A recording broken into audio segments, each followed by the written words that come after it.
Kasi minsan na masakit, harap-harapan na, alam mo, pinapaalam mo na yung mali, walang acceptance. Tama po? Sabi mo nga, 3 lang naman yan eh. Kailangan magkaroon ng awareness. Kaya minsan meron kong, sa isang training may nagtanong, is there such thing as good or bad behavior? Ang sabihin niya, meron, normal ba talaga na minsan masama ang ugali ng tao o mabuti yung tao? Ano sa tingin niyo po?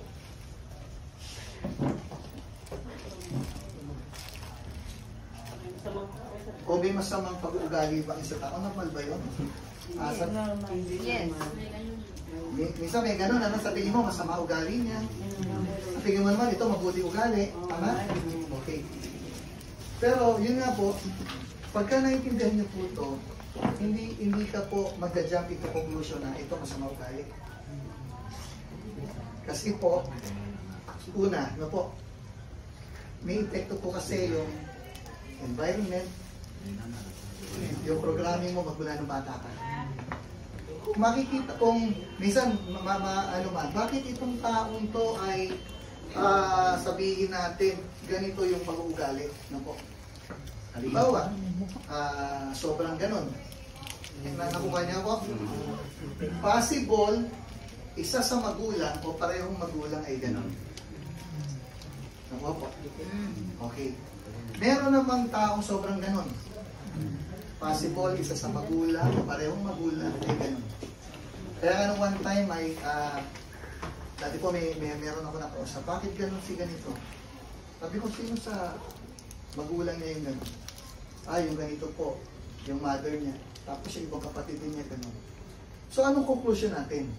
Unless maintindihan niya sa isang training o sa isang ganito o may magturo sa kanya na mali yung ginagawa niya o hindi maganda yung sistema, no po, doon pa lang siya magkakaroon ng awareness. Tama po.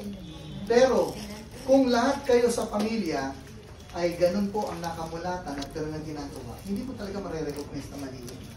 Kaya minsan mahirap mag-judge na ito masama na o ito masama ugali. Minsan hindi naman siya aware. Tama? Okay. One time, meron po akong nakita noon, ano to, tawag dito, mga 5 years old na bata, nagpapalaro ng iya kasi patuturuan ng mag-swimming. So, nilapitan ko yung mother. Sabi ko, ma'am, ano po yung experience ng anak niyo? Years, nung maliit pa siya, nung tawag dito, mga ilang taon rin nangakaraan, ano po yung hindi magandang experience sa tubig? Ano yung sinabi ng magulang? Ang natatandaan ko po, nung mga 1 to 2 years old siya, nag-inuman yung mga pinsan ko, ibinato siya sa pool area. Trauma. Kaya sabi ko, hindi niyo po madadala sa pool yung bata na ganyan. Tama, may trauma yung bata. Experience po. So, yan po mga bagay na yan. So po may ano po yan, may kaugnayan po sa programming natin. Kaya po hindi natin, sabi ko, hindi mo masasabi kagad ang isang tao sa maugali o kung buong pamilya yung ginagawa, hindi niya marirecognize na mali. Pero minsan, ang malupit, may awareness na, pero walang acceptance. Pag walang acceptance, walang adjustment. Ano po? Okay. Ano yung money and budget, no? So, ibig sabihin kung medyo lumayo tayo, no? So, sa qualifying the prospect, katulad po nun, yung maghapon lang, nagtutong eats, maghapon, palainom, maghapon, nagkichismis lang. Ang mindset nun, ang brain nun, ang wiring ng brain nun, puro sa chismis, puro sa pag-inom. It takes time para matwist po yung programming na yon. And then kung alam mo yung proseso. Pangalawa, kung willing siyang tanggapin. Kaya nga sabi ko sa inyo, kailangan piliin nyo kasi may mali talagang tao na hindi natin dapat makasama sa negosyo. Okay? Otherwise, yan ang magbibigay sa inyo sakit ng ulo. And then I stands for interest and commitment. Katulad ng binanggit ko kanina, doon lang sa time availability, makukommit ka. Tama po? Pero wala siyang oras gawin.